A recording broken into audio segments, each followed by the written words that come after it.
subscribers on my screen. So anything that you share when it gets projected will not have your name attached to it, okay? But anyways, discussion guidelines for creating brave spaces. Not a safe space, but a brave space. Hey. So step up, step back. This is a little bit of a bigger section, but try to make sure that we have some balance in terms of who's doing the talking. What is it that parents say? You're given 2 ears and 1 mouth, and they should be used in that proportion. Isn't that like a parent thing to say? Okay. Also, if you're not listening, you're not learning. But learning isn't. I don't know. Anyways, okay. Speak honestly. Speak personally. What's true for you depends on you, and that's what we want here, and that's why we'll be sharing it anonymously. Intentions don't necessarily equal impact. Okay. You might not be aware or be mindful of the impact of your words, but be responsible for the impact of your words. Making sure that everybody feels safe, but be mindful of the fact that safe isn't comfortable. I'm very uncomfortable. Hi, I'm a white guy in a white man's world, and I can kind of get by most days without really having to think about race. But I'm taking 1 day out of 365 to think about it a little bit and try to discuss it. Okay. Don't flee discomfort. It's powerful. I didn't have like the riot that I was worried I would have at the end of the last session. So I think there were some maybe powerful things that occurred, but I think most people were able to take it on board okay. Take some risks, make some mistakes. I'll be making some mistakes again this time around, but hopefully fewer than last time. You don't have to play, but don't hinder the game. So if you were here for the second half of that last session, no spoilers. Okay. What's said by whom stays, okay, in the room. So, avoid first name, last name maybe when you're talking to somebody other than me. And then that kind of keeps it anonymous because, again, it's only being screencasted and audio recorded. Okay. There are other things to take away from this. We don't need to go around outside of the session saying, well, this person said this. But what do I want to say? The fruits of our labors in here, those are things that you can take with you onward into your education and society. And hey, gang, we're all in this together. All right. So as I mentioned, I'm screencasting this. I didn't author these materials, and I think one of the things that they would like is to have some recorded examples of what this looks like when it is used. And so I thought of this kind of just this morning as maybe an okay way to try to go about that, okay? So what I'm doing is screencasting my computer. It's audio recording. It's recording what's on the screen. This will get shared out as an unlisted YouTube link to the authors, but it's not something I'm going to tweet out, put on blast, okay, or any of those things. Yeah, okay. And it's not going to be shared publicly in any way. All right. So what we're talking about is underrepresentation in physics. So establishing some sort of basis for discussion. Name a living physicist. Okay. Oops, that's not what I wanted. I want this. There. Boom. All right. Name a living physicist.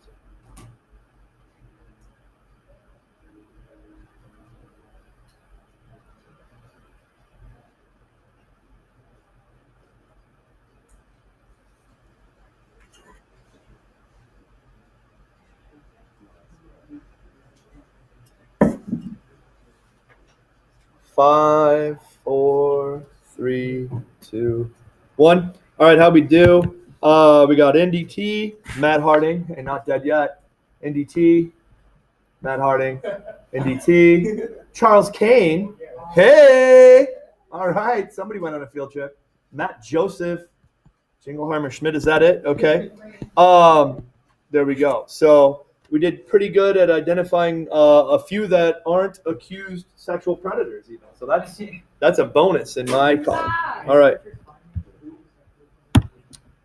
Well, read his books. He says some pretty cringy things about his approach to the opposite gender. All right. How about this? What is physics? And then I put a note here so that I remember to do this time.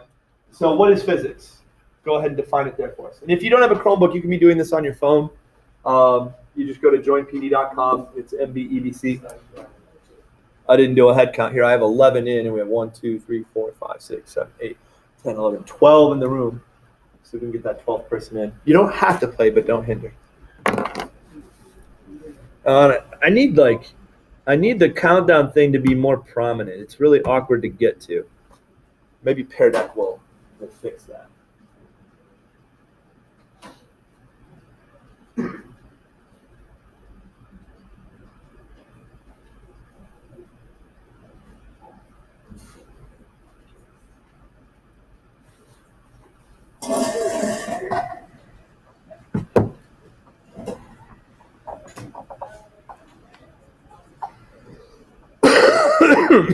And all right, take a moment to chat with your neighbor about that real quick.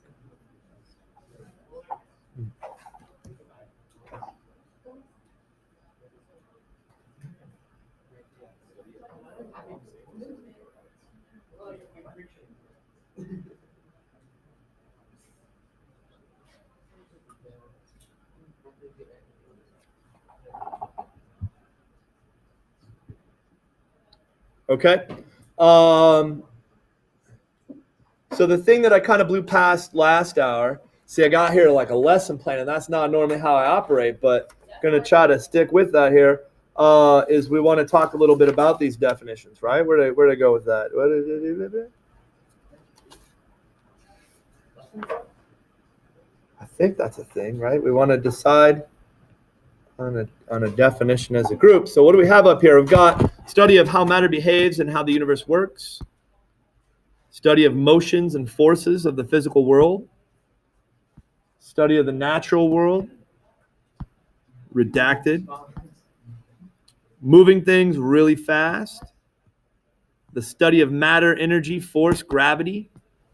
Study of motion. Way of understanding how our universe works. Science. Study of physical things and their motion. How many can I get up here at a time? So I guess let me try to swing this. I'm going to try to display multiple at once. Okay. Control C. Kids from last year are like, hey, what is this fancy notebook thing he's doing? That's exciting. Boop. All right. And all right. So there you go. Have a chat about these with your neighbors, and then we'll try to come to a consensus as a class here.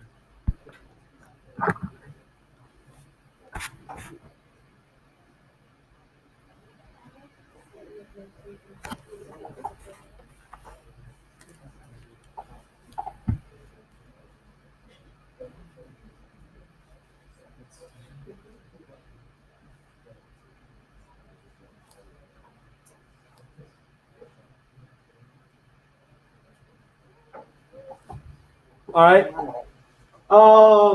Gosh, so I'm not operating out of my normal Pear Deck template, so I don't have like a 11-item multiple choice thing. So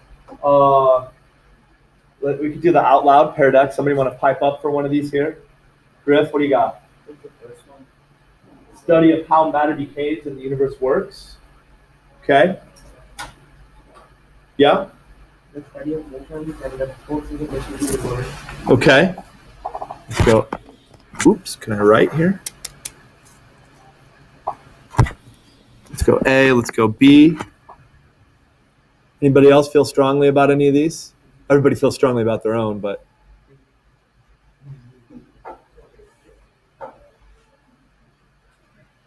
Any other that should be up for consideration?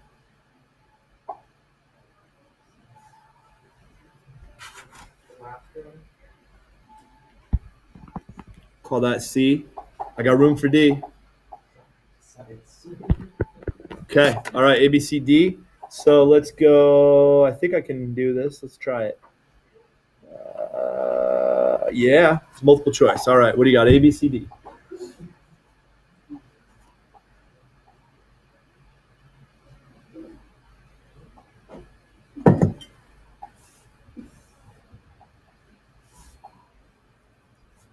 Oh man, I need the Chief Justice to chime in here. We got a split, and I've got one person yet to vote.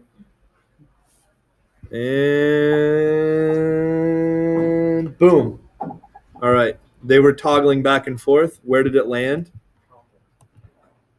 Boop. It landed on B. All right. So, for our purposes, physics is a study of motions and the forces of the physical world. All right.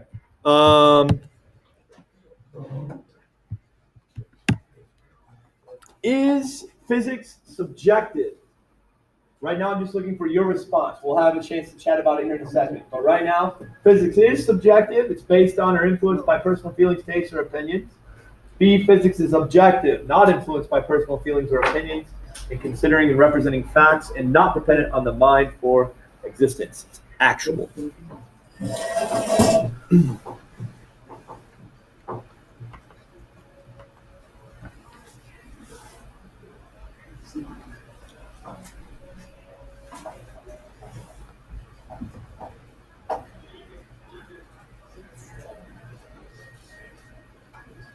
All right. 10 out of 11 dentists agree it's objective. Okay, we've got 10 for objective. We've got nobody for objective. Have a moment to chat with your neighbor about that, if you would, please.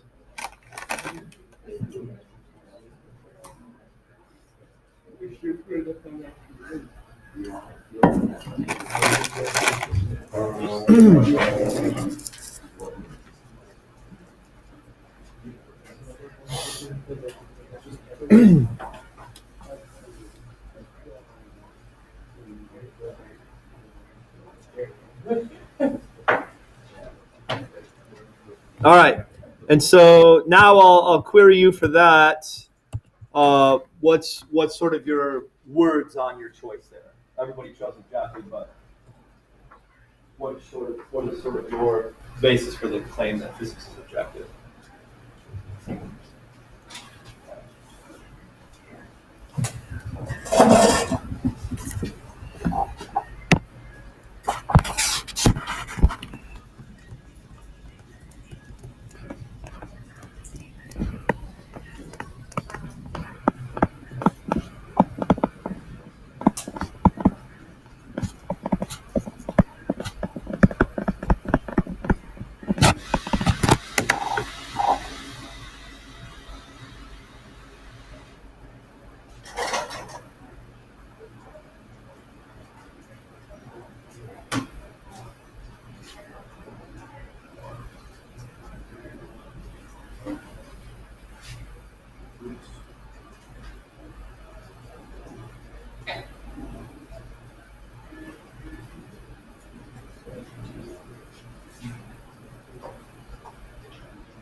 All right, so we're seeing things in here such as we have specific values for gravity, and we can find that, or we can with that, and knowing our VT and AT graphs, we can figure out the exact location that something will land.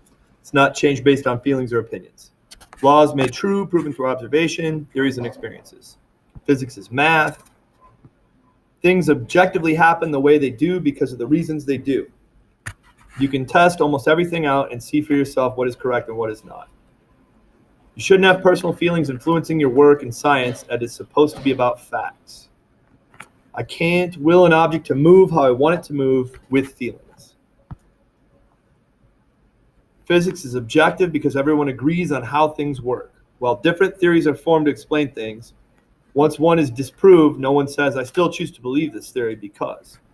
Physics are the laws that govern the world around us, and those laws exist. Physics is objective because there are many concepts which you have to understand in depth or deeply. Perspectives may be different, but what we know as those perspectives is objectively true. Okay, so those are kind of the thoughts folks are having there. What do I have next? All right, so this is just a check-in slide for you. What are you thinking about right now, and/or how are you feeling regarding our discussion to this point? Which I think is a pause, so I can get myself organized here for the next bit.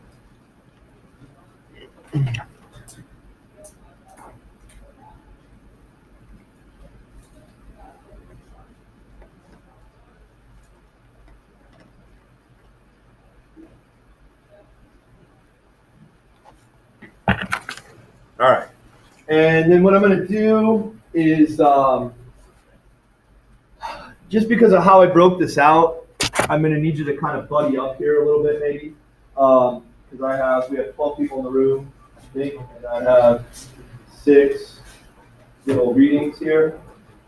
This is me branching out. I've never done a jigsaw activity before. I can't say that. I did one last hour.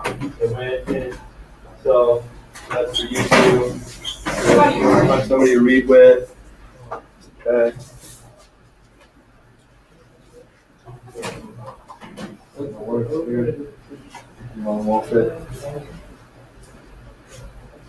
So read that with your buddy, and then I'm looking for like takeaways. What are the takeaways from what you're reading? Okay? Things that jump out at you, maybe. I'm not Mr. Freeze. I don't know how to ask these things in a way that works, but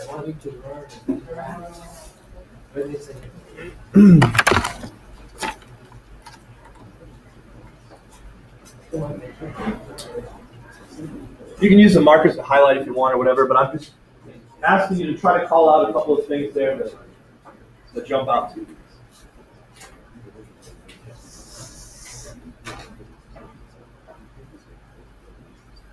Ooh. And then I'm going to sit comfortably on this table as to affect the casual tone to the conversation. There's coffee, by the way, if you'd like. Some coffee and conversation. You should call yours. You're not, then but everyone would have come. Know your role. Coffee and conversation. Coffee and conversation. Clickbait. Next year. The states were made. They are mandatory. Is it maker or made? And then the mugs are over here. Yeah. It is the cheapest coffee I can buy. All right. Good. So again, I'll shut up and let you finish there, but if you want to just kind of flag a couple of things in there for discussion. This comes from a larger article.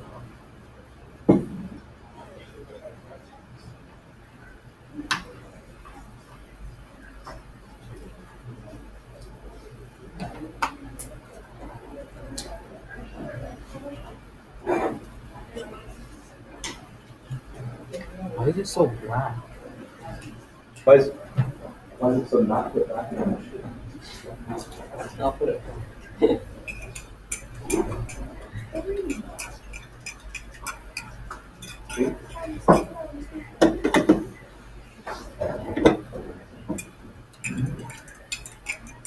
I think they're numbered, but they're not necessarily in order.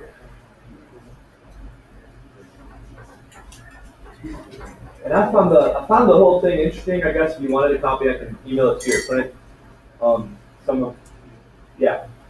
Anyways, I'm not 100% on the original source, other than I know who the authors are.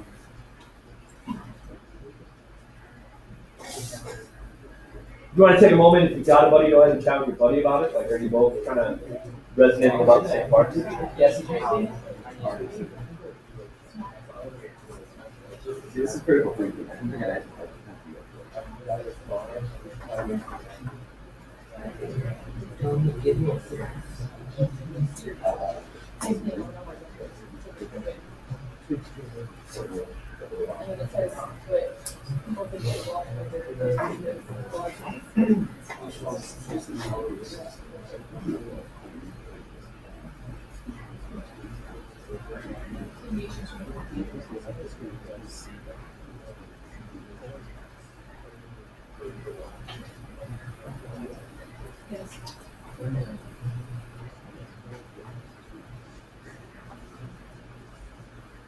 All right. And again, I'm kind of working with somebody else's script, so I don't know that they have a particular order they need to go in. Does anybody want to be brave and go ahead and share out maybe a couple of key takeaways from what they've read? Alright, so ours basically said, like hair decade. No, fine. In-person care deck. Everyone looks so scared. So this basically describes like the scientific method as starting with an observation, moving to a hypothesis, then making a prediction in an experiment, and then having that experiment prove or disprove like what you observed and the trend you observed, and then just your ideas of undergoing that process over and over again is how they become proofs and not become a law or disproved. And then also said a lot of people perceive this as more tighter than it is. A lot of times people can just stumble upon it. It doesn't always go in systematic order. And do a few examples, but And if I gave you like a 6-numbered sheet, could you write out the steps in the scientific method? Did you learn that at some point in your science education? Okay. The counterexamples they provided, then, what was one of them? it said for particle physics, they depend on observation theory of particle physics. Particle physics depends on theory. Deviating from the observation and then hypothesis. And like it's an Einstein just stumbled upon this by logical puzzle instead of observation. Thought problems, Gedankens he called them. So Einstein, back in the early 1900s, comes up with these ideas related to general relativity. Okay, and the ideas predated the observations. You have this prediction that gravitation can affect the path that light takes. Okay, difficult to observe because you need something with a really strong gravitational field. What do we have in this part of the universe with a really strong gravitational field? The sun. And it's kind of difficult to observe the path light takes near the sun because, well, there's a whole lot of light coming from the sun. Okay, so if you're familiar with this at all, it wasn't until maybe a couple decades later that we were able to make some observations absent that interference of all the light from the sun during the solar eclipse. And in observing the stars surrounding the sun, they were able to see some things that should have been obscured by the sun. They should have been behind the sun. But because of the way that the gravitational field around the sun bent the light's path, it was curled into view and you could see them from the Earth. So that observation happens long after the theory is developed. They talk about any other examples in this part. There's some other ones that we'll get to. Biology and chemistry as well. So the long story short, not a linear process necessarily, not as ordered or pretty as maybe we're led to believe in classes. Okay. Somebody with something else. Yeah, what'd you have? I had P3, and it talked about how science is a collaborative effort, and that like huge breakthroughs are influenced by previous discoveries by other scientists, and that's why it's important to share your work, so that way they can influence other scientists and be open to criticism. It's kind of a communal thing, okay? And one of the things they reference, if I'm in the right part, we're talking about Watson and Crick, and how their work progresses from earlier developments in that field. Einstein's theory of relativity is a progression from Newtonian mechanics, okay? So although we often think of like time loves a hero, is that a thing? Is that a statement? Yeah, I think, right? And so that's kind of like we get these monoliths that we revere, but in actuality, a lot of that work, particularly in modern times, a lot of physics is collaborative. All right, somebody else? What else we got out here in the room? Yeah. P2, just talking about what a theory is. What a theory is. Like how the predictions used to like fix some things that we observed at the time and have now been like observed. And they brought up Einstein's theory of relativity, Darwin's theory of hyperbolics, like the missing parts of the motion, and Mendeleev's periodic table.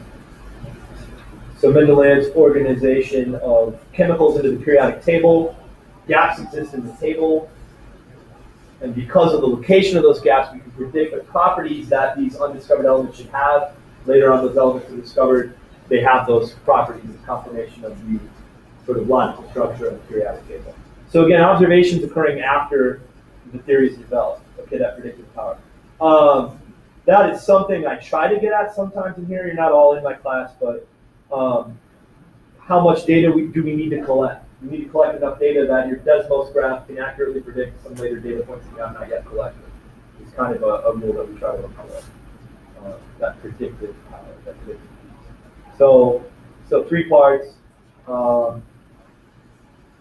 Theories must be consistent, okay, in that they must agree and accommodate generally accepted scientific knowledge. Theories must unify, okay, drawing things together. So constant velocity particle model, constant acceleration particle model, constant velocity gets subsumed within constant acceleration particle model, okay? So that sort of ability to act as an umbrella and fold other things in underneath. And then again, prediction. Okay, other stuff? Yeah? These two basically saying like, we have to like go up against like what we believe in big, like our imaginations and like the come together to kind of make some good experiments. It's like how like old scientists used to believe that like if the object was getting it fell backwards, and like that was control that's not the case. So if we go tens of centuries back, science is based on what? An authority. Yeah. It is this way because Aristotle said it is this way. Okay. The change when we get to the 1500s is what happens now. Evidence-based approach. Okay. But yeah, the dominant view in the time of Galileo, the Aristotelian view of force and motion.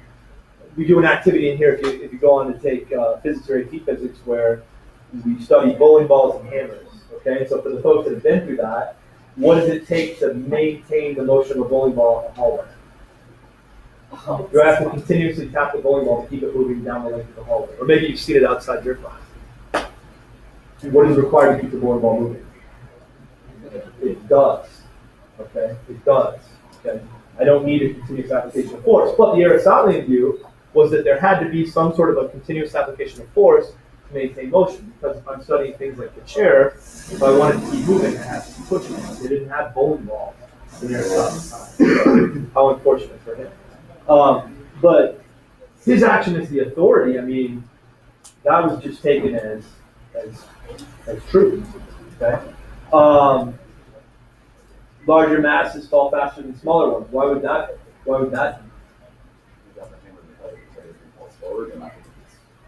Drop a hammer and a feather, the hammer's going to land first. The feather's going to land later. Okay. That's why that would be his view to these stuff. Okay. What else do we have out there? Yeah?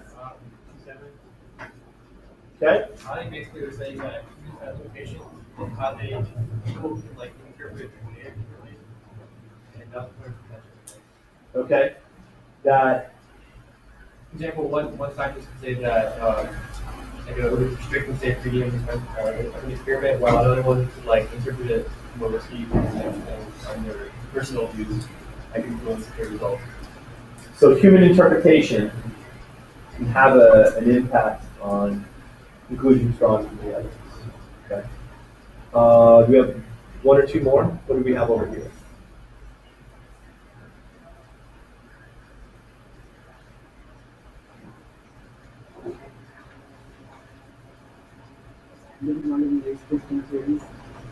Okay. Can you say more about that?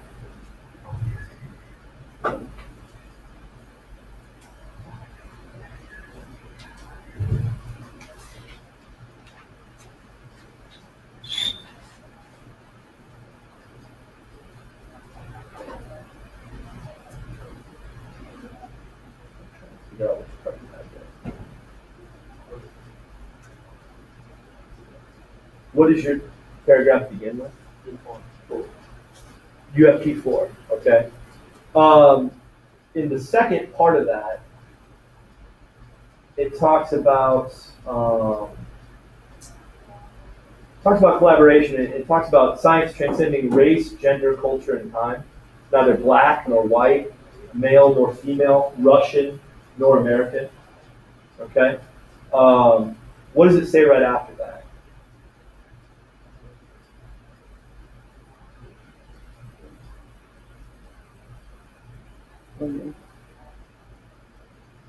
So science transcends race, gender, culture, and time. It's neither black nor white, male nor female, Russian nor American.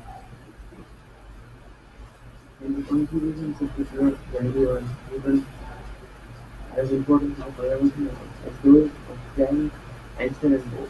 Okay, so this one jumped out at me because a lot of what's in here I think is important in terms of painting the picture that I want to paint.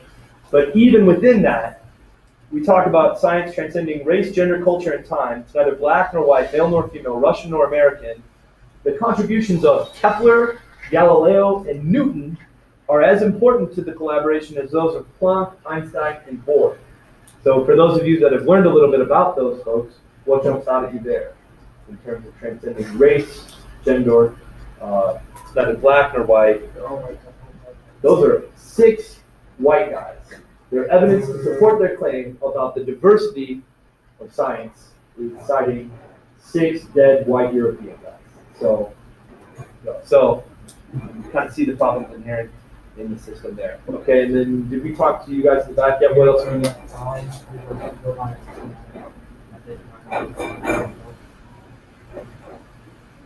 Sorry, I had Jim in the hallway. What were you saying again? If you go by a systematic method, you might get one of the results.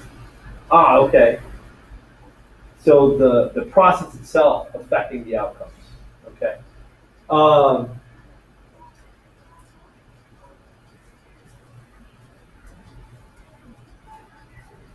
To some extent,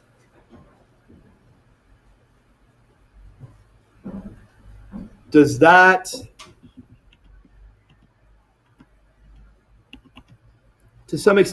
introduce some subjectivity to it? Okay. That this is a human endeavor. Does that introduce some subjectivity to it? So maybe to help illustrate the point, I want to run you through this activity, and cats from previous years or that sat in for the second half of previous sessions maybe hold off on this, but I'm going to give you a sequence of numbers here, okay? And I have a rule in mind for that sequence of numbers. And how this rolls is you're going to either offer me, you don't have to continue the sequence, you can come up with a new sequence, but you can offer me a sequence of numbers and I will tell you that yes, that fits my rule, or no, it doesn't fit my rule. Or you can propose a rule, okay, and I'll tell you if that is my rule or if it's not my rule. So you might have rolled through this before with me to have this hang loose for a sec. But the sequence of numbers I have here for you is 2, 4, 8. Okay, so take a moment there with yourself. Maybe talk to your neighbor. Can you think of another sequence that might fit my rule, or can you think about what my rule might be? Sure. I wasn't with you, but I think I know what it is. Okay, so yeah, I would hang off. That's going to inhibit my ability to make my point here. Sir? 416. 4, 16, and 64. That fits my rule.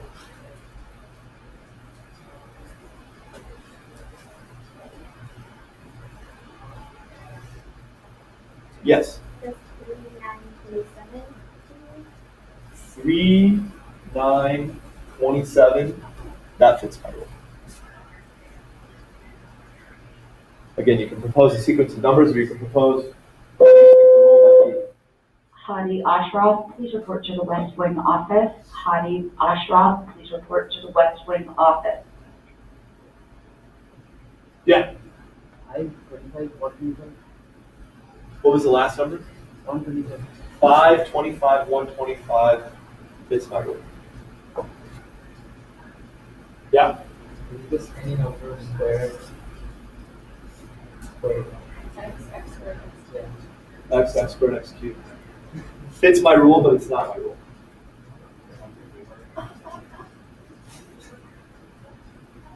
Yes, thanks for not blurting. Just start with number x and then n and then it's like whatever number it is. First number is. I'm not sure that I'm smart enough to have that as my rule, but that would fit my rule, but it's not my rule. You with the hand in the air back, yes. 1, 2, 3. That fits my rule.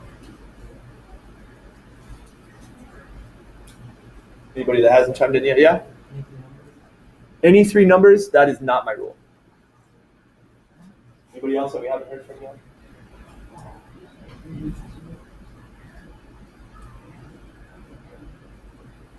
People that we have heard from?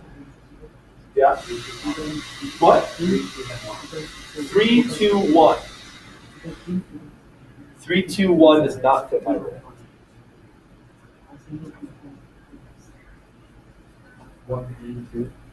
1, 3, 2. That does not fit my rule. Yeah. 1/4, 1/3, 1/2. Shit. I think it fits my rule. Language hoarding. Jesus. God. We weren't supposed to use last names. Damn it! Matthew. All right. Hand in the air, You're stretch. melting. Ms. Reen Algali, please report to the West Wing office. Ms. Reen Algali, MJ please Harding. report to the West Wing. Oh. We're choosing now to interfere, I guess. Your statement was what again? Is the rule that has to be increasing. That is the rule. Increasing numbers. Okay. So there's a video that kind of goes along with this that does a better job of sort of explicating what I'm trying to get at. So we'll check this out here quick. But you'll see some commonalities to how we ran through this here. Now, granted, these are not West High students, so it went on a little longer. I'm going to give you guys three numbers, a 3-number sequence, and I have a rule in mind that these 3 numbers obey. And I want you to try to figure out what that rule is. But the way that you can get information is by proposing your own set of 3 numbers, to which I will say, yes, that follows my rule, or no, it doesn't follow my rule, and then you can propose what you think the rule is. Is that fair? Yeah. Yeah, okay, so here are the 3 numbers, 2, 4, 8. 2, 4, 8. You don't need to continue the sequence. You can propose a totally different sequence, whatever you want to propose, and I will simply say yes or no. That follows my rule.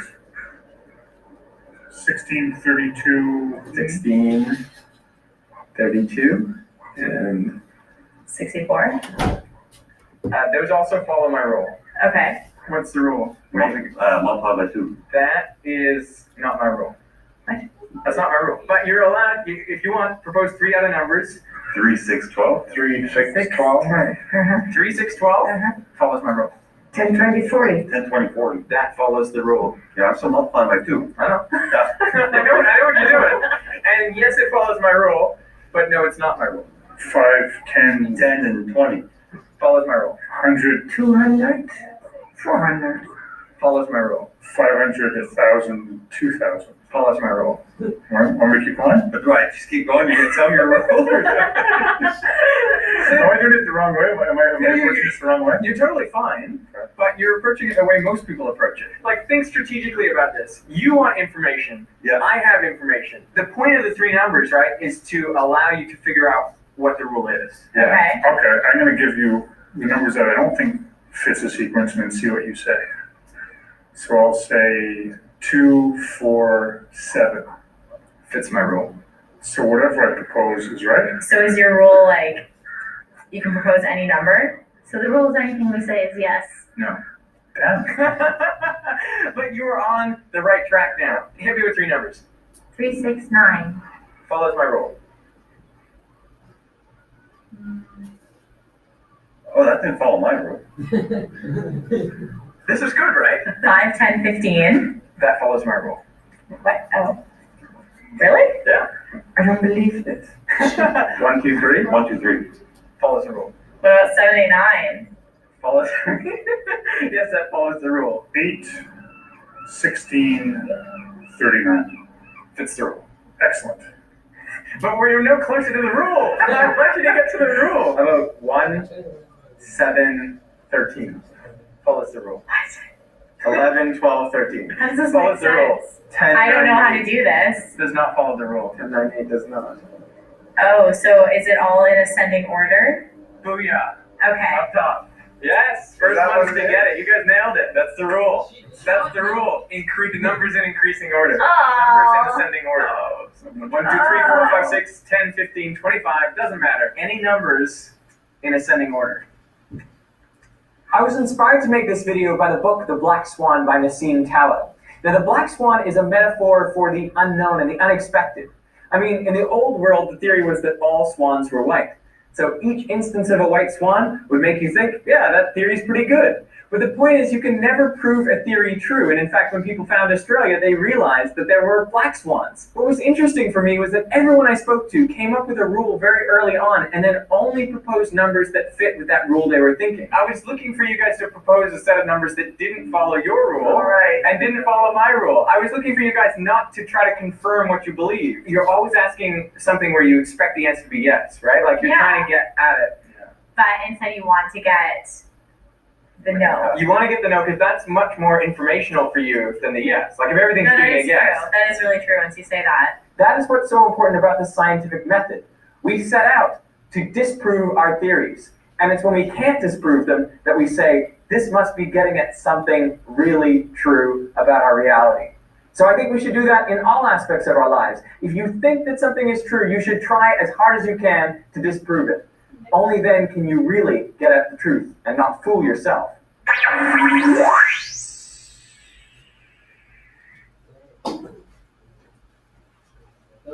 So, kind of, yeah, right? Run that by your neighbor really quick. Debrief there. What was I trying to get at with that activity?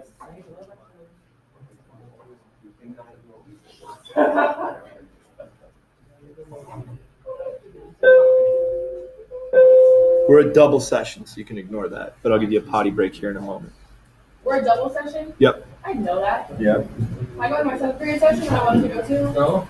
I just walked in here. There is no 7th period session. I'll just stay here.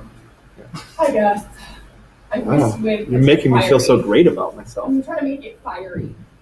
Good. Then we're about to the fiery point. Fiery. Okay. So that's what I'm saying. So,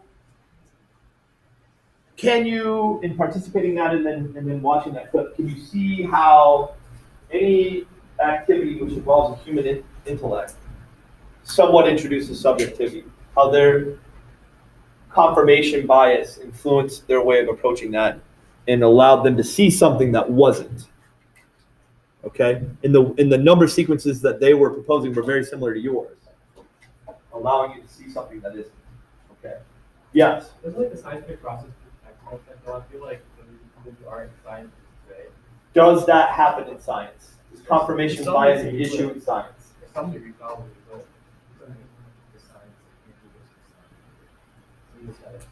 but think about a p-value of like 1 to the negative 30, obviously, I think. I don't know what that means. And so we can guard against that with statistical tests to demonstrate the validity of claims and things of that sort. But but it's a probability. Yeah. So you're saying there's a chance. Yeah. Okay. Another issue that kind of comes up along these lines in science is publication bias.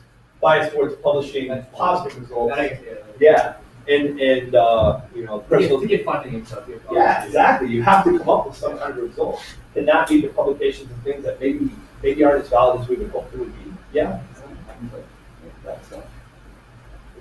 Say more about that. So like people who are anti-vaccinations forming studies that like try to disprove prove that vaccination is dangerous. And so like in doing that we like find like things that could be considered dangerous, but it doesn't take into consideration anything else. And does that kind of tie together with what Julian was saying with regard to getting funding? Yeah. Does the funding source have some kind of a skewing factor on the results? Is that the scientist's fault or like the way science The- is about The nature of the beats. Yeah. Is that a way that subjectivity can get introduced into it? And maybe slide it a little farther down? Yeah. Yeah, so nobody wants to read how something is not dangerous. People want to read something that's dangerous or not. Okay. So that's going to influence what gets published, what gets attention, what gets funding. Okay. So we kind of skip ahead through a few of these things here. So I'm back to this, and it's slightly disingenuous because I've introduced a little more nuance into it, but I'm asking you that same thing again. Is physics subjective? Okay. So is it subjective? Is it more subjective than objective? Is it more objective than subjective? Is it objective? Where are you at with it?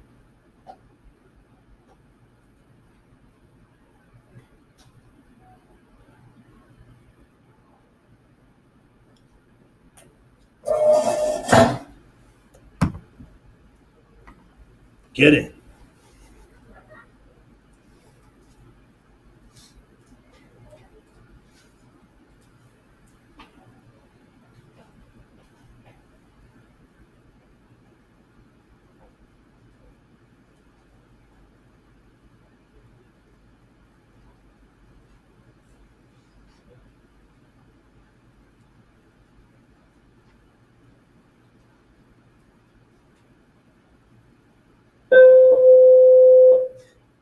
Schmidt Rundell, please report to the main office.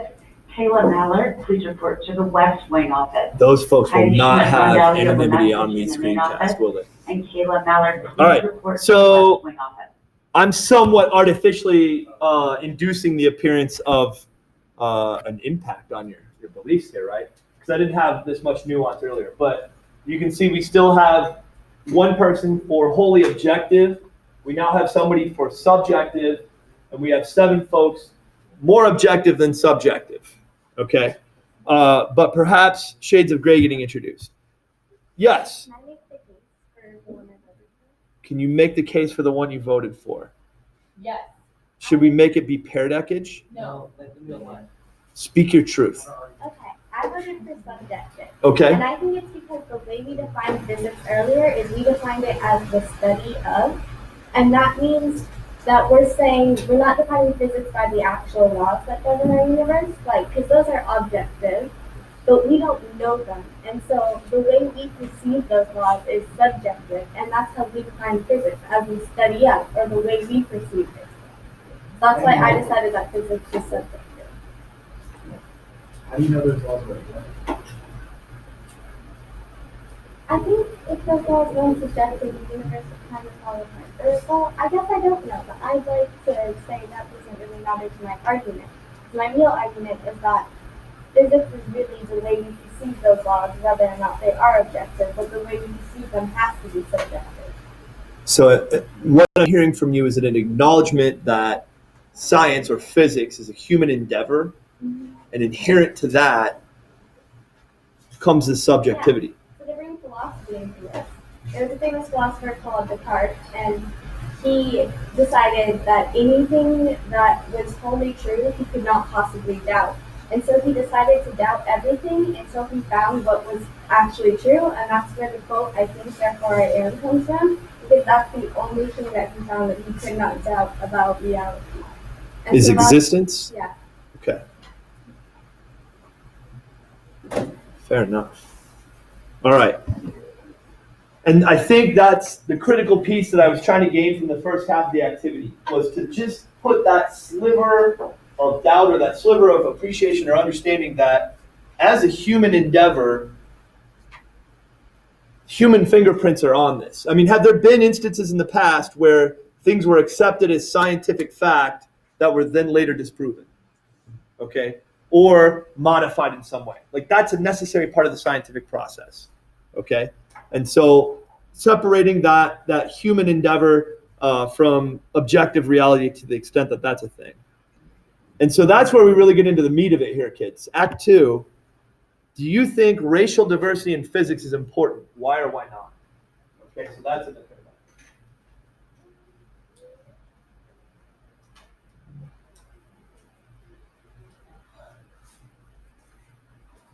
With any of these, assume a 30-second timer, even if I'm not quick enough to click on it and get it on there.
Yeah, a few more seconds there.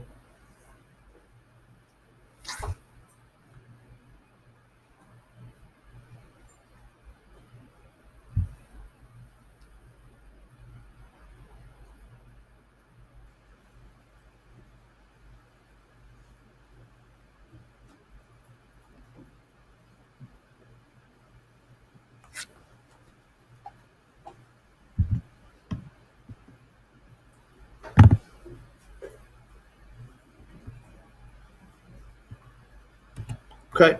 And so looking through some of these here, excuse me. I think it is important. We have kind of decided that our backgrounds can affect how we see things. And that is why it is important to have people from many diverse backgrounds so we can get a better picture of the big picture. I think not because in physics we learn, I should say, I think not, because in physics we learn about force, gravity, speed, and all other physical concepts. Although racial gender differences could probably not change research or things we know, I think it's important to have all people represented in the field for equal human rights, to get the same paying check as an old white dude, to gain multiple perspectives so audiences can perceive things better. Women generally have different traits, or people from different cultures may provide a different insight not yet thought of. No, it's not about the color of their skin, but it is about the content of their thoughts. Yes, otherwise there's more opportunity for bias. No, because race alone has nothing to do with how you think or perceive things. It's more about your culture. We're pair decking, bro. Achievement gap, y'all. We're pair decking, bro. I already have. Okay, I'm gonna respond. I think it is. That's wrong. Diversity in any way is important, as people from differing backgrounds will think differently, and discourse is good. Again, what we're just trying to do right now is kind of share some of the ideas that are in the room. Okay. No, based on the fact that physics is more objective than subjective. That's wrong. You're wrong. Okay. So I kind of preface that so that we can take a look at this. Okay. It's really hard to get a pie chart of U.S. racial demographics. I spent so much time trying to Google that last night. Also, I feel like there's like mixed people that like stuff isn't accounted. So this is the 2012 general population from the U.S. according to my Google search. So this is ages 25 to 64 as well. It's easier to see the percentage breakdown there. What I'm looking for you to do right now is grab a whiteboard, a whiteboard mini, and make your own pie chart, okay? And you don't necessarily have to have numbers, but just sort of as a pictorial representation relative to this pie chart of, and again, we're talking specific to the U.S. demographic, age 25 to 64. This is the racial demographic. Relative to the general population, what do you think the pie chart looks like for physics, okay? For physics people. What do you think that pie chart would look like, okay? So people studying physics with degrees in physics. Yeah. Okay. Marker, yeah, sorry.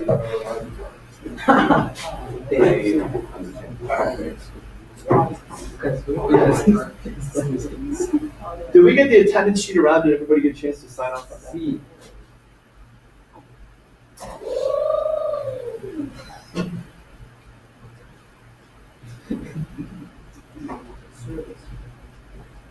So again, what do you anticipate? Again, you don't have to participate, but at least don't obfuscate, don't drag it down here. Okay? So if you're going to participate, make it purposeful. What do you think the pie chart looks like if we're talking about physics in the U.S.? In the U.S. This is the U.S. population. This is the U.S. population. I want to know what you think the percentage breakdown of the U.S. population looks like for physics. Somebody mentioned gender in their comments there previously, and that's another important way to get at this, but for right now, we're just kind of looking at it in terms of a racial breakdown. Can you disaggregate that at all? Just not slice this up.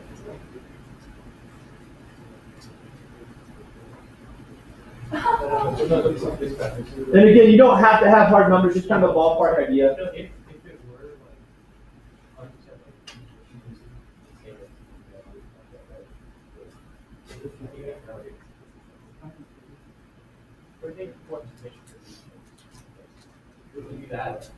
Give you about 15 more seconds here. How do you think the physics population breaks down?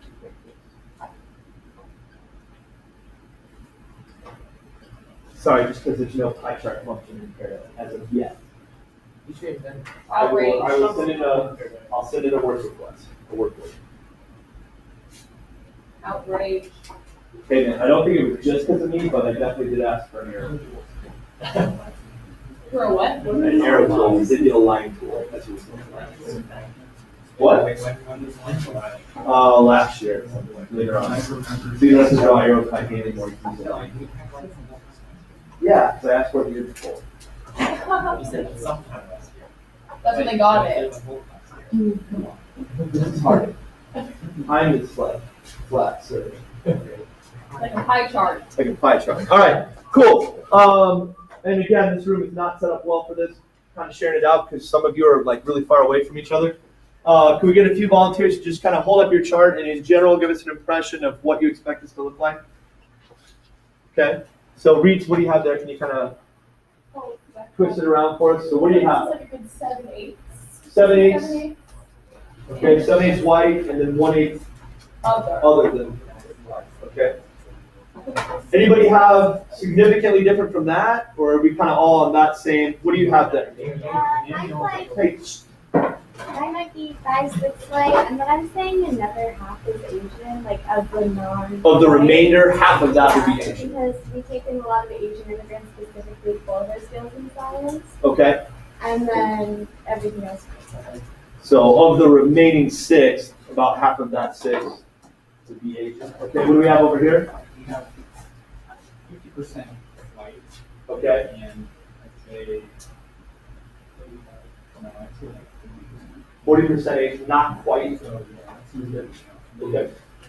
I'd say 8% Black Americans. Okay. Well, actually,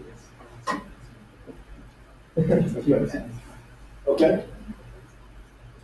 Anybody else? Kind of along those lines? Okay. Are we hopeful for a little bit more of a mix here? Okay. So some aspirational pie charts that are kind of split.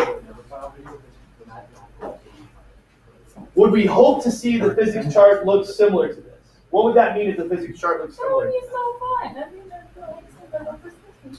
Okay. Accurate population in physics theory. Okay. I don't know why this doesn't advance that way. This is what it looks like according to. And so I think it's definitely changed at this point.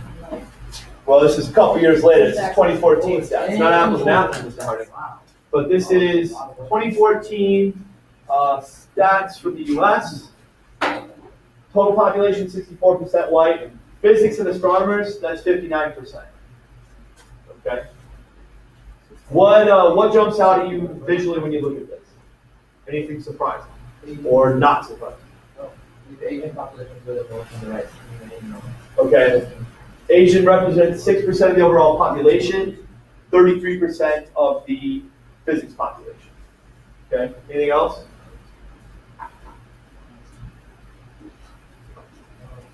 So some things they pull out here. 12.5% of the U.S. population self-identifies as Black or African American, but that would be only 4% of the physics population. So in other words, white Americans are 3 times more likely to become a physicist than a Black American.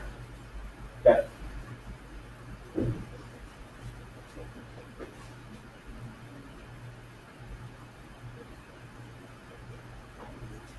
Hey, there's me. Also, again, from about the same time as those statistics.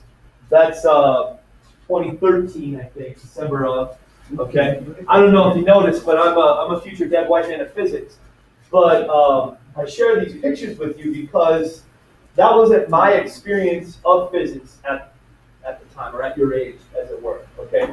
I attended the University of National Importance up in Cedar Falls, which is not known for the diversity of its student population. Okay.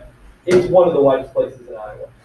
But in the physics department, my main mentors, and this, I don't think this even stood out to me at the time, maybe not until I was starting to put this together. My mentors, my role models, Dr. Paul Shand, my professor in my highest level physics courses, okay? Somebody that I still interact with. And then Dr. Lawrence Escalada, my advisor both for my undergraduate and my graduate degrees, my thesis advisor. They kind of run against the grain of those earlier statistics, okay? And so that's, I don't know, that just kind of stood out to me as interesting. That in such a monocultural place as you and I in Cedar Falls, actually the physics portrayal up there was rather diverse. not necessarily in terms of the student population in physics. There's a lot of people that look like me and like to order the same pizza at the OP on the hill. Chicken. Hell no, dude. We get the grinder, all of us. It was real easy to go out. It was real easy for us to go out for a business club dinner. But yeah, I personally experienced a rather diverse portrayal of physics, but it's not necessarily what's happening nationally.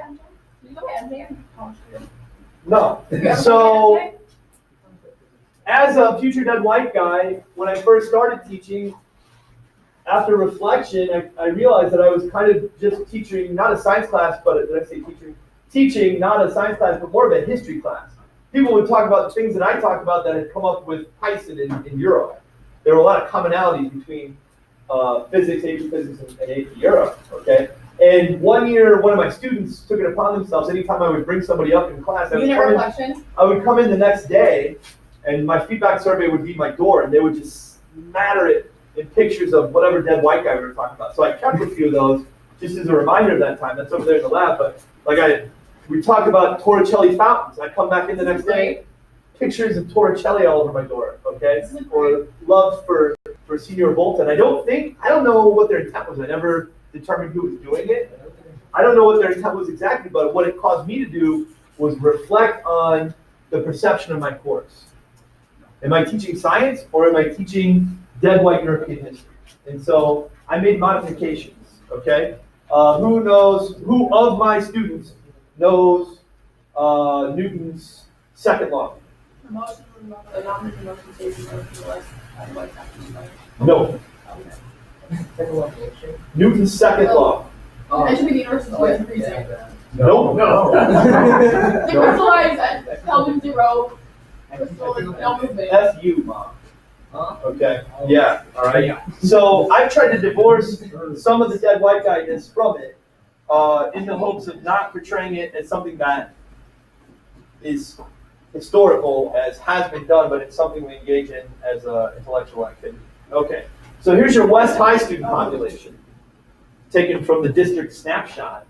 West High, 6% Asian, 19% Black, 11% Hispanic, 5% multiracial, less than 1% Native American Alaskan, 1% Pacific Islander other, 57.6% white, and that's changed. I'm not sure what year these are from, but I recall Dr. Schultz saying something about the school being very nearly minority majority, meaning that the white percentage would slip under 50%. These, however, are my AP Physics classes. What strikes you there? Whether you've been in there or not. A lot of white dudes, a lot of Asian dudes. Okay. Gender, what does it feel like? What does it feel like in there, gender-wise? Male. A lot of dudes. Probably one is 22% female. 20% female? 22% female. You were fortunate.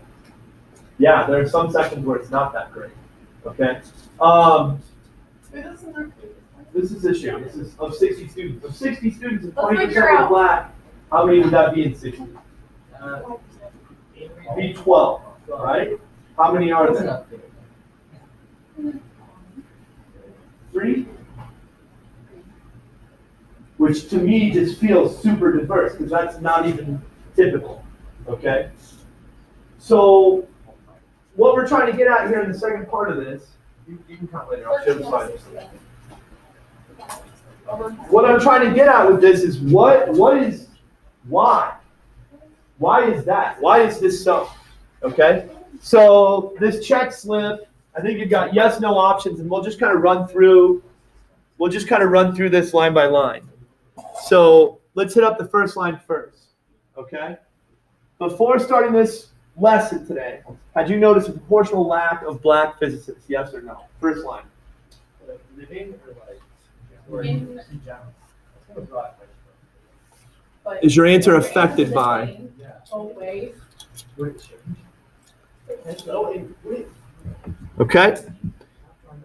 So again, that's the first line. Before starting this lesson, did you notice a proportional lack of Black physicists?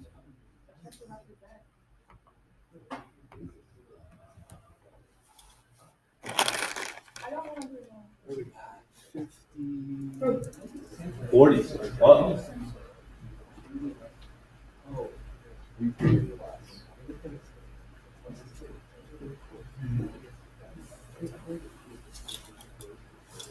All right, looks like everybody's in.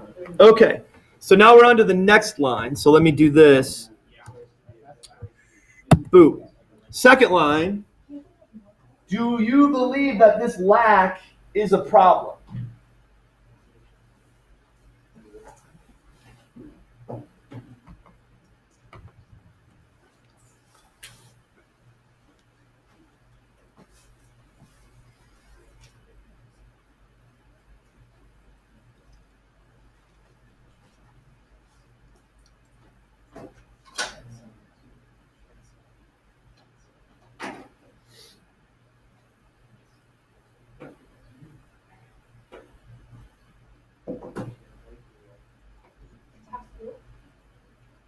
Yeah, Hardy, what are you betting on for school tomorrow?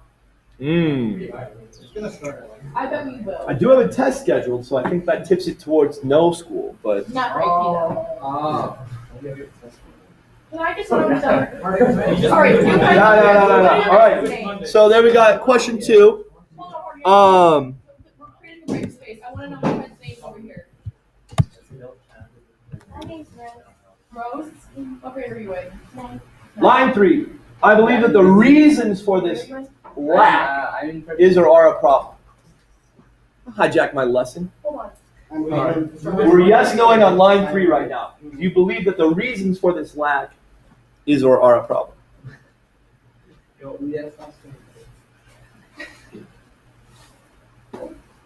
Safe space for me, Leah. Is the reason or reasons for the lack, is that a problem?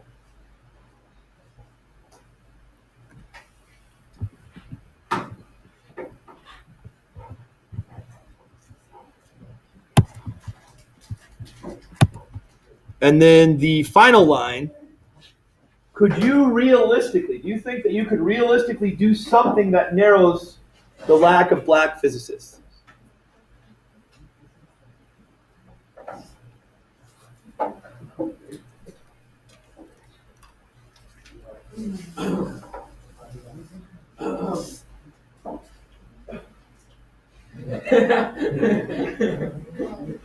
This is a multiple choice response Pear Deck, no free response.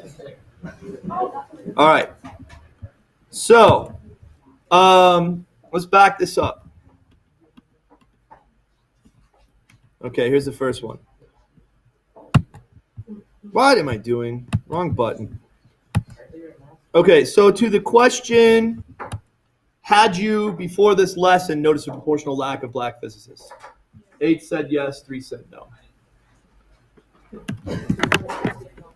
To the statement, do you believe that this lack is a problem? Believe this lack is a problem. 8 said yes, 2 said no. To the statement, I believe that the reasons for this lack is or are a problem. 10 said yes, 1 said no. And then to the last one, I think I could realistically do something that narrows the lack of black physicists. What do you think that's going to look like? So 3 say yes, 7 say no there.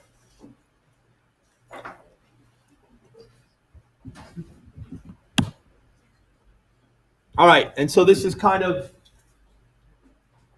side comment. This is on the slip. I don't know that I would have thought to throw this in myself, but a mistake that you've made when talking about race.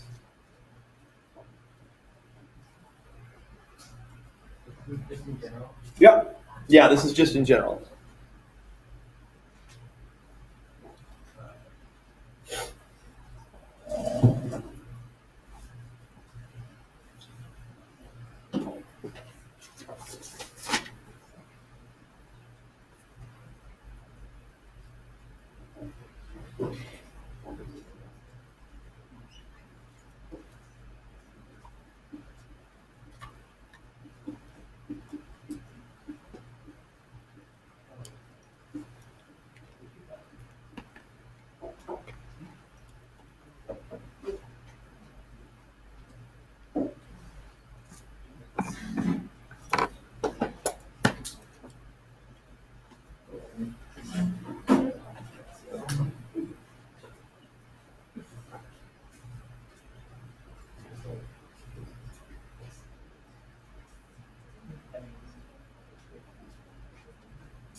We're getting there.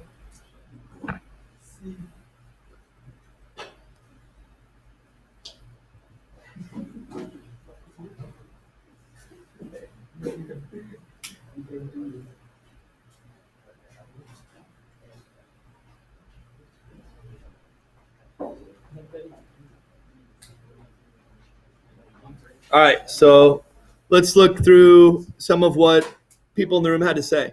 I kind of avoid talking about it, which is a mistake in itself because there are some places and times where race should be discussed.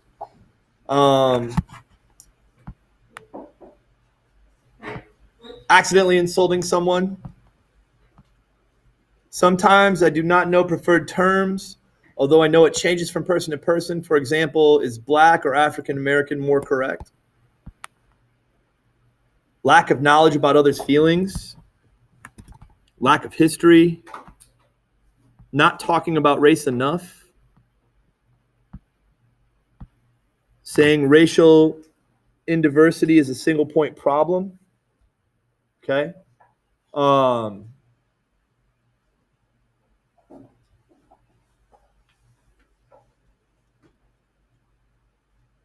it is certainly very nuanced. And it is certainly uncomfortable to discuss. And one of the nice things for me, one of the many nice things for me as a future dead white guy in physics is if I don't want to think about race, I usually don't have to because much of the culture caters to me. And it is kind of uncomfortable, so I do kind of like to avoid talking or thinking about it, but today is kind of a good opportunity for it. Plenty of examples I can think of from my past where I had to learn through mistake making. We talked earlier about taking ownership for the impact of your words, not just your intent, okay? Plenty of examples, like the winnowing of my choices for humor, right? I can think back to being like elementary school aged and some of the different joke genres that are so damn popular in elementary school. Man, did I have a lot of really great jokes about Polish people, okay? And man, did my parents really cringe when I told one of their friends of Polish descent a couple of my jokes about Polish people, okay? And so that was a conversation we had after the fact, and I learned, okay? I made a mistake, I learned from it. I don't know that I probably was made to apologize at the time. And then that was a continuous process all through my teenage years of like, gosh, is that really something appropriate as a basis for humor? And so eventually kind of arriving I'm 43 now, so I think arriving at the age of 42 at an understanding that maybe immutable traits aren't the right place to go when trying to get laughs, okay? So much mistake making. Racial microaggressions. I wouldn't have known what that word was when I was in college, but probably racial microaggressions against those men that were my role models and mentors that I mentioned earlier, okay? So a lot of mistake making in that process, and it's not a completed thing. What's that? Geez, did anybody attend a session today on racial microaggressions? What's that? On racial microaggressions? Yeah, what would be a good example of a racial microaggression? Is it a microaggression to? It's like they look like Spanish and they assume they speak Spanish, something like that. Not something that in itself is innately. Like super racist, like diet. Okay, diet racism. Yeah, okay. Kind of a little bit intertwined with implicit bias, some of the snap judgments that might occur. Okay. All right. Because here's where we're going next then. Okay. So we look at that underrepresentation statistic. And so what I'm asking you for, not what are your personal thoughts on this, but what are the reasons that someone might say underrepresentation exists? Okay. Why is there a difference between the general population and the physics community? What are some things someone might say about that? Now within Pear Deck, you have the ability to make multiple submissions. This will be a little bit easier to parse if you do that. Don't just make like a 4-item bulleted list, but go ahead and make 4 separate submissions, okay? So go ahead and do that if you would. I'll give you some time here.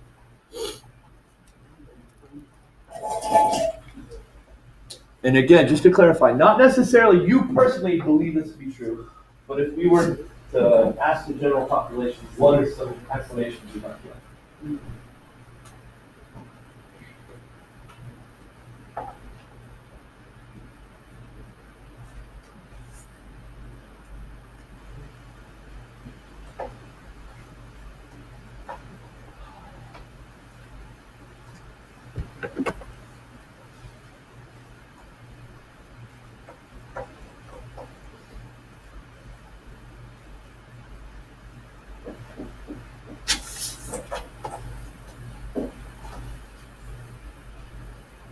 Leah, what we're dropping in here right now are reasons that someone might say the underrepresentation exists.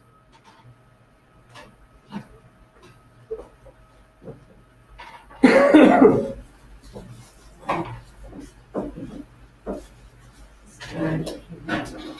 you went to the trouble of meeting all the new people, but you're not going to share the candy with them. How about Tootsie Roll? Is that a microaggression or We're all seniors. Let me welcome you in and now make you feel unwelcome. There you go. Do you want a Tootsie Roll, Harding? I'm good. Thank you for considering my needs. Oh. I have friends that like that to me. That's what I see in strangers.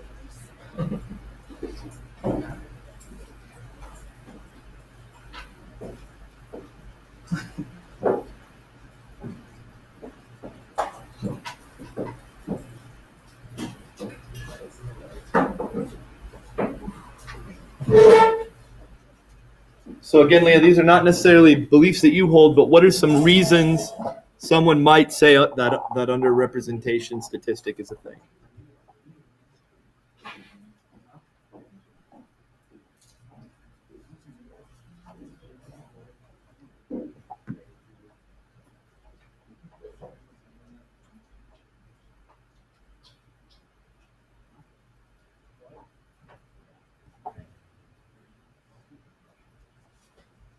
Whoa.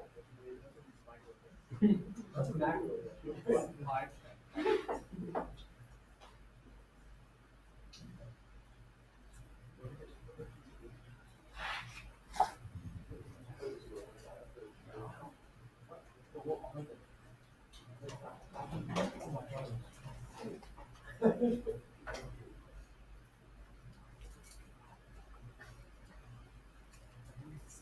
Okay, I'll give you about 30 more seconds on this.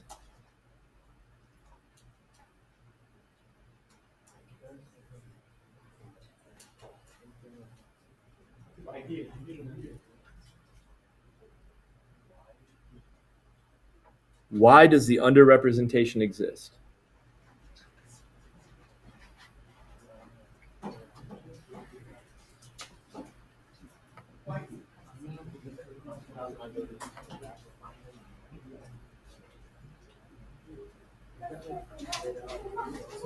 Hey, Harding, you're doing our show today at 3:15.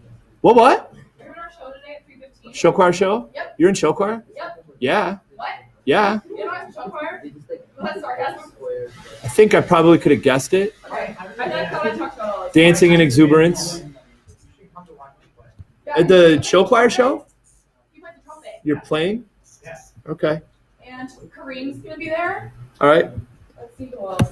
Let's not name check everybody. Hello, anonymity. Jeez. Eric has a solo. Everybody, do you want me to open up the webcam and everybody get their face in real quick? All right. Eric. Okay. That's true. Yeah, but one's got an E and one's got an A. It always screws me up when I go to send an email. All right. So let's just take a look at what's in here. Again, these are not necessarily things in the people in the room are saying. I don't really talk about this. Can we talk out loud? We will in a second. Can I talk out loud?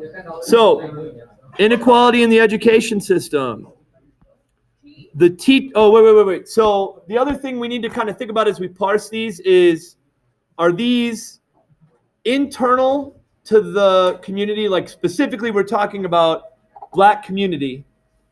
And so let me make sure I'm kind of explaining this to you properly. We want to try to establish. What is that sound? Okay, what we're trying to establish is this external? Is this just an effect of a society in general? Or is it internal is it the effect of values that are held by the underrepresented community? Okay, that's what I'm asking you. So inequality in the education system, is that external to or internal to the underrepresented community? External, okay. The teaching community of physicists is also mostly white, so people who aren't white don't see people like them as being able to go into their field. Does the last part make it internal? The first part, that the teaching community is mostly white people, is that external or internal? And that's external, right? So not seeing people like them, does that make it internal or external? What's that? You feel external? Okay. All right. Lack of proper distribution of academic resources. If you look at the financing, different school systems, even within school systems. So is that external to or internal to the underrepresented group? It's external. All right. Differences in population and physics population. I mean, it's kind of the thing that we're getting at. There is this difference, this population difference. What are the causes of that? What are the root causes of that? All right. Lack of access to the same opportunities. Okay. In what ways could that be external? Don't have a mom or dad that works in the physics building that can get them access to a summer internship, things of that sort. Is that kind of what we're looking at there? The fact that you can't name very many, if any, famous minority physicists. Was this person not in here at the beginning when everybody named Neil deGrasse Tyson, who's technically kind of an astrophysicist, but we'll make the tent a little bit bigger? Name a living physicist besides Neil deGrasse Tyson or Mr. Harding. I don't know that I count. I'm a teacher. All right. One. People just aren't trying hard enough. Is that internal or external? That's wrong. You might consider it wrong, but would that be internal or external? That'd be internal. Okay. People. Because parents haven't had an education, so they don't have that education or early childhood development that sets them up to do well in science classes or make them believe they can't succeed. They also may have to hold a job, thus taking them away from their studies. Differences to cause them to have a job have been created over decades of racism and white supremacy. So is that internal or external? External. In what sense? Because the parents didn't have the option, maybe because like slavery or something, like obligation, like so they couldn't go to school, and then there's like not that expectation that their students go to school, or like they don't have the education to help them with homework, on like with their physics homework, Okay. Whereas like an educated parent can help. Generational poverty somewhat being an external thing. Okay. Cost of college, internal or external? External. Okay. Bias, whether implicit or not, against certain races. Is that external or internal? External. Less opportunity in education for minorities to get a physics education. Does that opportunity come internal or external? Differences in intelligence based on race. Is that internal or external? Okay. But might some people say that that is why the disparity exists? Okay. Parents push their kids to try things. If they don't push them, then they don't do it. Is that internal or external to the community? It's phrased, I think it's internal to the community, right? For some people, maybe. Okay. Different cultures prioritize different aspects of life. Some cultures may not even see science or math as options. Internal to the community? Okay. There is no difference. I'm not sure what that person's saying, but okay. So we did this part. We talked about external versus internal. So where this goes, now that we've offended Jared and he's left, he said earlier, I caught that. All right. So where this goes, this is like a progression of like 8 lessons, okay? We did 2 of them today, and the progression here would take us towards you taking one of those examples, okay, one of those explanations, and researching it, okay? Trying to find data or examples or evidence that would negate those factors. And I think at some level too, we're supposed to probably consider the frequency with which we said external versus internal there. What did most of those factors seem to be? Seemed like most of those factors that we identified were external, okay? So the root causes being beyond the underrepresented group's control, factors outside of their control. If those factors are outside of the control of the if those factors are outside of the control of the underrepresented group, then where does it seem like the onus lies there for affecting change? Within that community or outside that community? So restated, if we're identifying that most of these factors are external to the underrepresented community, then who does the responsibility to affect change fall upon then?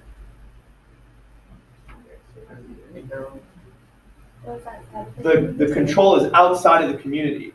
External. Okay, I'm thinking that that responsibility might come from other groups. Okay. So another check slip, and we'll kind of run this the same. So we'll lock this, and I'll just kind of run you through line by line. The first line here. Check statements that apply, please be honest. I believe, so this is you personally, I believe the relatively low numbers of physicists who are black is caused by some racial difference in aptitude for physics. So you're yes knowing on that.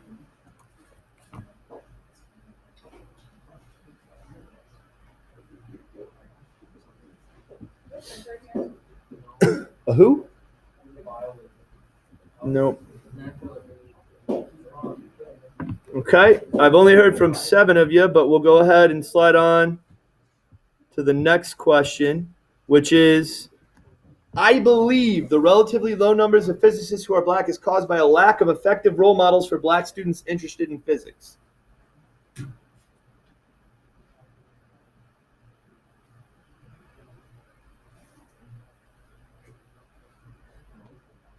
So we're on line 2. I believe the relatively low numbers of physicists who are black is caused by lack of effective role models for black students interested in physics.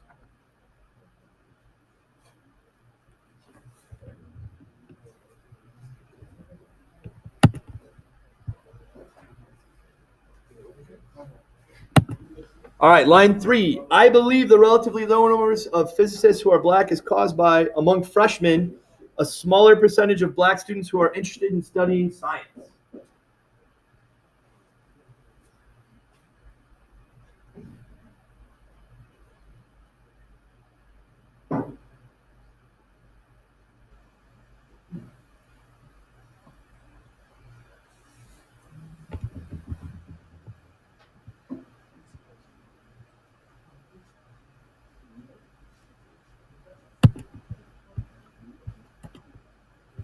And then lastly on this slip, I believe the relatively low numbers of physicists who are black is caused by discrimination in the physics hiring process against black applicants.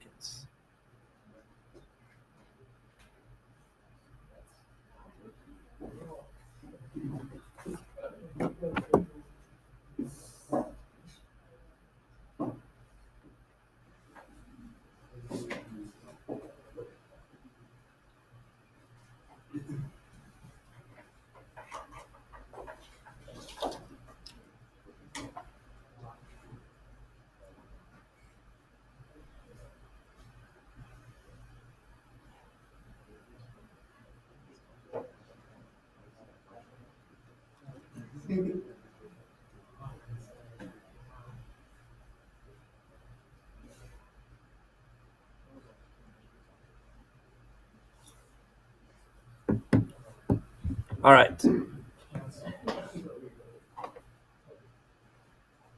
Boo.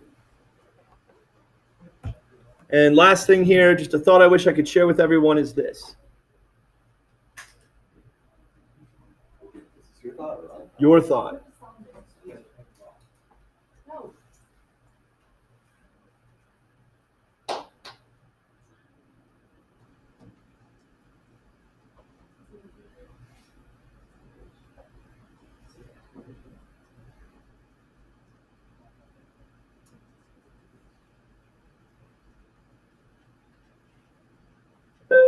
Okay? A thought I wish to leave you with is this. What if the underrepresentation tells us something about society instead of those individuals? Okay? So thanks for participating in this today. Come back next year, it'll be a little bit smoother. You can help pick up them super cool mini whiteboards back up It would here. have been so much more fiery.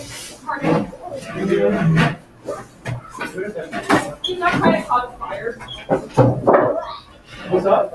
Yeah, so you're heading to your 7th-hour class in the Heidi Schmidt Rendell and Noah Miller, please report to the main office. Heidi Schmidt Rendell, Noah Miller, please report to the main office. You should go to the shofar performance, Yeah, you should. which begins promptly at. Not properly, around 6. Okay, we have a theme. Okay. We're not like promoting the patriarchy. We were not promoting the patriarchy like the Surrey shofar. That looks so good. German CPA. Why is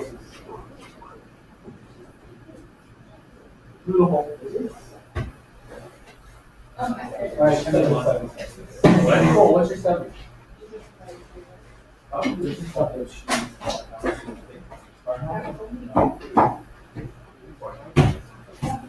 that change? Oh, Go ahead and get ready to show fire. See you all next time too. Fired up. What's up? So. Oh, no. Yeah. You take a look at this. Yeah, I need to put out a solution for that. This one, the ground flying away one. Yeah. I know I have it somewhere. I know it's pretty simple. I just need to sit there and. So all of my thought process. Okay, all your thought process. Oh, okay. You did the angled gravity. Okay. Yeah. So like gravity's still pointing down and like flip it like this. Yeah, yeah, yeah. And then it's like the angle of gravity is like 15. Yeah. So you broke the gravity down into a vertical component and horizontal. Yeah. Yeah, yeah, This right here. I think this should work. Gravity. Yeah. Vertical gravity. Yeah. Horizontal gravity. But like if I use horizontal gravity. Well, this would give you the slope on one of your graphs. This would give you the slope on the other graph. Both graphs are sloped. Both graphs have some constant acceleration. Do you want to tilt the gravity because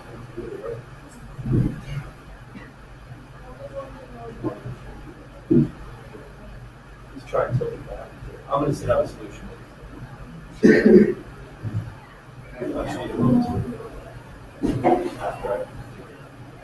You should try doing it. I don't want to know if it works in tilt the gravity way. I think that's an interesting, that's a unique way of getting at it that I wouldn't come up with. So.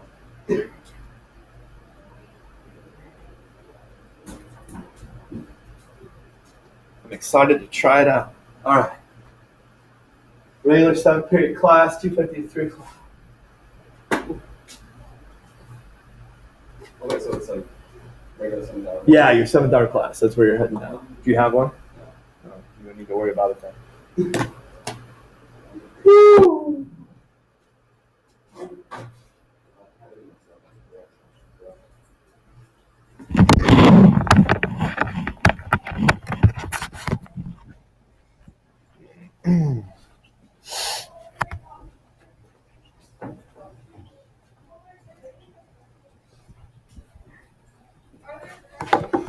Oi!